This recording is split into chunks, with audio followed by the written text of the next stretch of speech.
Hello friends, welcome back to our channel. இந்த video பார்த்துட்டு இருக்க எல்லாருக்கும் பெரிய வணக்கம். இந்த வீடியோவில் நம்ம என்ன பார்க்க போகிறோம் அப்படின்னா ஃபாலிகுலர் ஸ்டடி ஐயுஐ பண்ணுறவங்களுக்கு கூட பார்த்திங்கன்னா பீரியட்ஸ் ஆகிடுது. ஃபாலிகுலர் ஸ்டடி ஐயுஐ பண்ணுறவங்களுக்குலாம் பார்த்திங்கன்னா என்றைக்கு ஓவலேஷன் ஆகுதுன்ற எக்ஸாக்ட் டேட் கூட தெரியும். இன்றைக்கி எக் ரிலீஸ் ஆகுது, இன்றைக்கி ஊசி போடுறோம், நீங்கள் சேருங்க அப்படின்னு சொல்கிறாங்க. ஹஸ்பண்ட்க்கும் ஸ்பெர்ம் நல்லா லெவலாக தான் இருக்குது, எக்கும் நல்லபடியாக ரிலீஸ் ஆகிடுச்சு. ஆனாலும் பேபி இம்ப்ளான்ட் ஆகாமல் பீரியட் ஆகிடுது. ஸோ இது எதனால், எந்த காரணத்தினால இப்படி ஆகுது அப்படின்றத இந்த வீடியோவில் பார்க்க போகிறோம். நேச்சுரலாக ப்ரெக்னென்சி ட்ரை பண்ணுறவங்களுக்கும் இதே தான். ஏன்னா 2 பேருக்கும் நார்மல், நாங்கள் நார்மலாக ட்ரை பண்ணுறோம், பீரியட்ஸ் ஆகிடுது அப்படின்றது. இப்போ சில மாதங்கள் தள்ளி போகிறது கம்ப்ளீட்டாக ரொம்ப நார்மல். மேரேஜ் ஆன உடனே எல்லாரும் உடனே ப்ரெக்னென்ட் ஆகிறது கிடையாது. சில மாதங்கள் தள்ளி போய் குழந்தை தங்கிரும். பட் இப்படி ட்ரீட்மெண்ட் எடுக்கும்போது கூட எல்லாம் சரியாக இருந்து கூட கண்டினியூவாக குழந்தை தங்க மாட்டேது அப்படின்றதுக்கு சில காரணங்கள் இருக்குது. அந்த காரணங்களை நம்ம சரியாக அதை சரி பண்ணுறோமா அப்படின்றத பார்க்குறது ரொம்ப முக்கியம். முக்கியமான ஒரு 5 ரீசன் இந்த வீடியோவில் நம்ம பார்க்க போகிறோம். நம்பர் 1 என்ன அப்படின்னு பார்த்தீங்கன்னா, ஒரு கரு ஒரு ஆம்பிரியோன்னு சொல்லுவாங்க. அதாவது ஸ்பெர்மும் எக்கும் ஃபார்ம் ஆகி ஒரு கருவை உருவாக்கும். அந்த கரு அப்நார்மலாக ஃபார்ம் ஆயிடுச்சு அப்படின்னா, அப்நார்மலாக ஒரு குரோமோசோம் ஃபார்ம் ஆகி ஒரு கரு உருவாயிருச்சு அப்படின்னா அது இம்ப்ளான்டேஷன் ஆகாது. அந்த மாதிரி ஒருவேளை அந்த அப்நார்மல் கரு இம்ப்ளான்ட் ஆனாலும் அந்த குழந்தையோட வளர்ச்சி சரியாக இருக்காது. ஸோ அந்த மாதிரி இருக்கும்போது அந்த கரு ஒரு நார்மலாக இல்லை அப்படின்னா நமக்கு இம்ப்ளான்ட் ஆகாமல் பீரியட் ஆகிடும். ஏன் நார்மலாக ஃபார்ம் ஆக மாட்டேது அப்படின்னா, மோஸ்ட்லி இதுக்கு சொல்லக்கூடிய காரணம் என்னென்னா, எக்கு இல்லைனா ஸ்பெர்ம் அது குவாலிட்டி சரியாக இல்லைனா இந்த மாதிரி ஆகும், இம்ப்ளான்டேஷனில் ப்ராப்ளம் வரும். நமக்கு ஃபாலிகுலர் ஸ்டடி ஐயுஐ பண்ணும்போது எக்கோட சைஸ் தான் தெரியும், அதோட குவாலிட்டி என்ன அப்படின்றது தெரியாது. இப்போ பிசிஓடி, சிவியர் பிசிஓடி இருக்கவங்கலாம் ட்ரீட்மெண்ட் ஃபாலிகுலர் ஸ்டடி போகும்போது அவங்களுக்கு ஒர்க் ஆகாமல் போகிறதுக்கு காரணம் இதுதான். ஏன்னா உங்களுக்கு ஃபாலிகுலர் ஸ்டடியில் இன்ஜெக்ஷன் போட்டு எக்கை வளர வைப்பாங்க, ஆனால் அதோட தரத்தை ஒரே ஊசியால் இம்ப்ரூவ் பண்ண முடியாது. அதுக்கு கொஞ்சம் நாள் ஆகும். நம்ம எடுக்கக்கூடிய ஃபுட்டு எவ்வளோக்கு எவ்வளோ சத்தான உணவு சாப்பிட்றோமோ அதுக்கு அவ்வளோக்கு அந்த குவாலிட்டி, எக்கோட குவாலிட்டி இம்ப்ரூவ் ஆகும். இப்போ ஒரு எக்ஸாம்பிளுக்கு சொல்கிறேன், ஒரு நமக்கு உடம்புக்குள்ள இப்போ அயன் நமக்கு இன்க்ரீஸ் ஆகணும் அப்படின்னா ஒரு ஊசி போட்டு நமக்கு அயனை இன்க்ரீஸ் பண்ண முடியாது. ஒரு 2 மாதம் அயன் டேப்லெட் எடுக்கணும். நம்ம அயன் இருக்கக்கூடிய உணவுகள் சாப்பிட்டா தான் நமக்கு ஹீமோக்ளோபின் அயன் இன்க்ரீஸ் ஆகும். அதே மாதிரி தான் ஒரு கருமுட்டையோட குவாலிட்டியை ஃபாலிகுலர் ஸ்டடியில் இம்ப்ரூவ் பண்ணவே முடியாது, ஒரே மாதத்தில் இம்ப்ரூவ் ஆகவே செய்யாது. அதனால தான் இந்த மாதிரி ட்ரீட்மெண்ட் போகிறவங்களுக்கு, ஒருவேளை பிசிஓடி இருந்தால் அந்த மாதிரி இருக்கவங்களுக்குலாம் எக்கு குவாலிட்டி லோ வரனால இம்ப்ளான்டேஷன் ஃபெயில் ஆகிடுது. நம்பர் 2 என்ன அப்படின்னு பார்த்தீங்கன்னா, ஹார்மோன் பேபி இம்ப்ளான்ட் ஆகிறதுக்கு ப்ரொஜெஸ்ட்ரான் ஹார்மோன் தேவை.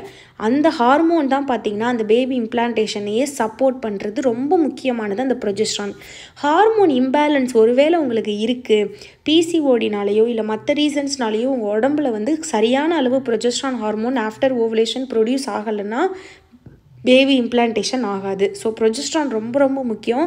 அதனால தான் பிசிஓடி இருக்கவங்களுக்குலாம் நான் சீட் சைக்கிளிங் ஃபாலோ பண்ண சொல்கிறேன். சீட் சைக்கிளிங் நம்ம எடுக்கிறது மூலமாக ஆஃப்டர் ஓவலேஷன் நம்ம எடுக்கக்கூடிய எள்ளு, அதுக்கப்புறம் சன்ஃப்ளவர், இது ரெண்டும் பார்த்திங்கன்னா நமக்கு ப்ரொஜெஸ்ட்ரான் ஹார்மோனை உடம்புக்கு கொடுக்கும்.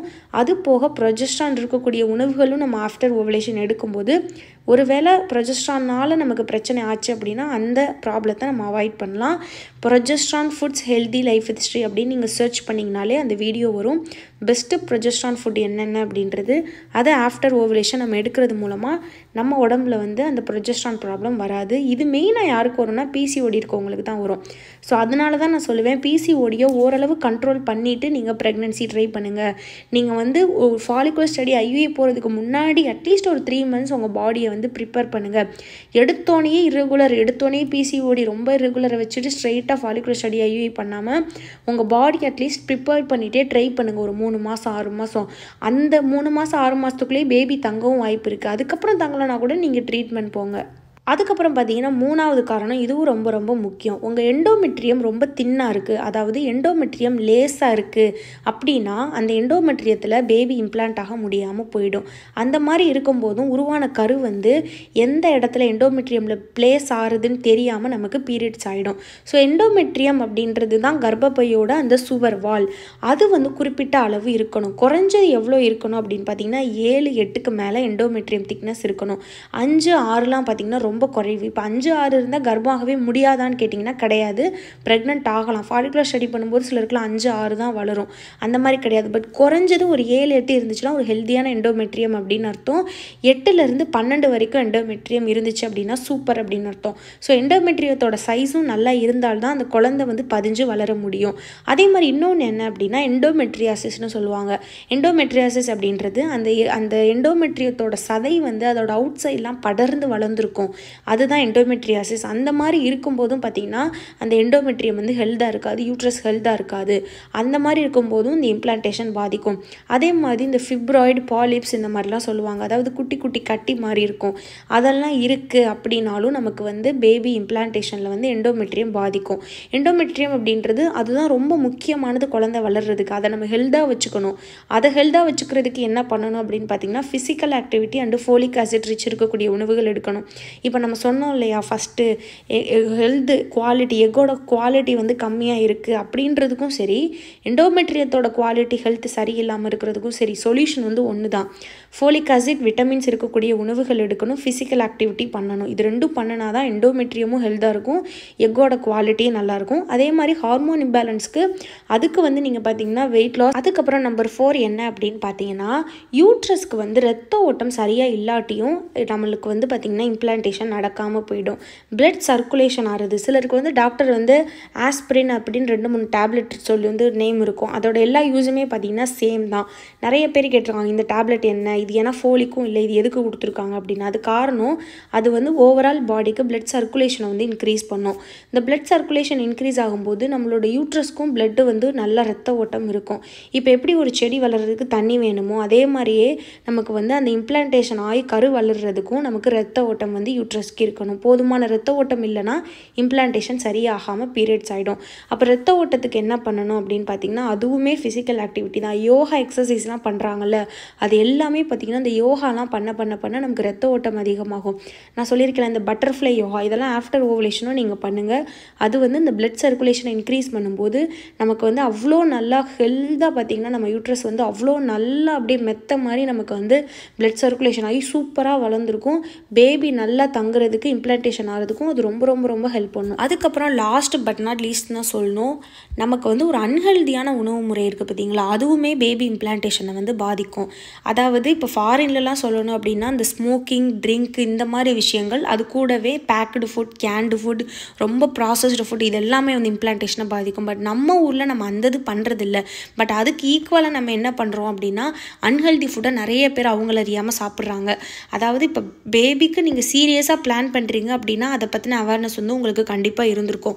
பட் நம்ம அதை பற்றிலாம் நம்ம பிளான் பண்ணல, பெருசாக நமக்கு வந்து குழந்தை தள்ளி போகிறத பற்றி கவலை இல்லை, நம்ம வந்து இன்னும் அதுக்குள்ளே சீரியஸாக நம்ம இறங்காதவங்களுக்கு நிறைய பேருக்கு அதை பற்றின அவேர்னஸ் வந்து கிடையாது.